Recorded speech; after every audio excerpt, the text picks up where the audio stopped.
6 మంది గాయపడితే ప్రతి ఒక్కరిని పేరు పేరున పరామర్శిస్తే అందరూ కూడా నలిగిపోయి 100 మంది మీద పడిపోయారు. ఎంత ఉంటుంది ఒక ఆడపడుచు మీద పడిపోతే, పెద్ద ఆవిడ మీద పడిపోతే, తమిళనాడు నుంచి వచ్చారు. ఎలా ఉందమ్మా మీకంటే, కడవలు పాత్రికాంగయ్యా, కడవలు వెళ్ళి దేవుడు బయటికి తీసుకొచ్చాడు మమ్మల్ని అంటా ఉన్నా. ఎంత పెద్ద మనసుతోటి సరిగ్గా చూసుకోలేదయ్యా మమ్మల్ని. కానీ ఏం చేస్తాం, మా కర్మిలా కాలింది. అది దేశం తాలూకు దౌర్భాగ్యం. ప్రజలు ఇంత బాధ్యత ఇప్పుడు కష్టం వచ్చినప్పుడు ఎంత అద్భుతంగా చెప్పారంటే నాకు కన్నీళ్ళు వచ్చినాయి. నాకు నిన్న కరిగిపోయాను నేను. వీళ్ళ క్షమాపణలు చెప్పదు ఇంకెవరికి క్షమాపణలు చెప్తాం? ఏఈఓ కానీ, ఏఈఓ వెంకయ్య చౌదరి గారు కానీ, ఈఓ శ్యామలరావు గారు కానీ, చైర్మన్ బిఆర్ నాయుడు గారు కానీ, టీటీడీ బోర్డు సభ్యులు, పాలక మండలి సభ్యులందరూ కానీ, మీరందరూ వచ్చి ఒక్కొక్క వ్యక్తి గురించి కథ వింటప్పుడు మీకు బాధ అర్థమవుతుంది. క్షమాపణలు చెప్పండి.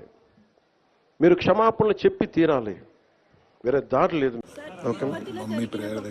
సంబంధించి ఆయన టీటీడీ చైర్మన్ క్షమాపణ కోరాలని చెప్పేసి పవన్ కళ్యాణ్ గారు చెప్పారు కదా, మరి అది ఎలా ముందుకు వెళ్ళాలి?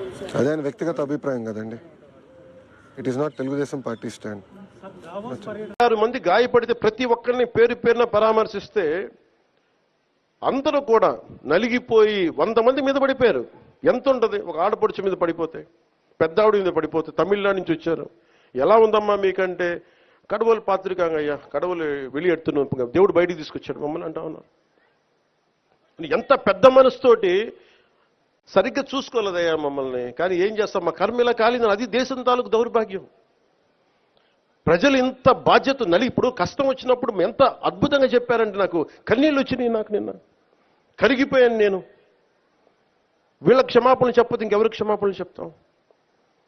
ఏఈఓ కానీ, ఏఈఓ వెంకయ్య చౌదరి గారు కానీ, ఈఓ శ్యామలరావు గారు కానీ, చైర్మన్ బిఆర్ నాయుడు గారు కానీ, టీటీడీ బోర్డు సభ్యులు, పాలక మండలి సభ్యులందరూ కానీ, మీరందరూ వచ్చి ఒక్కొక్క వ్యక్తి గురించి కథ వింటప్పుడు మీకు బాధ అర్థమవుతుంది.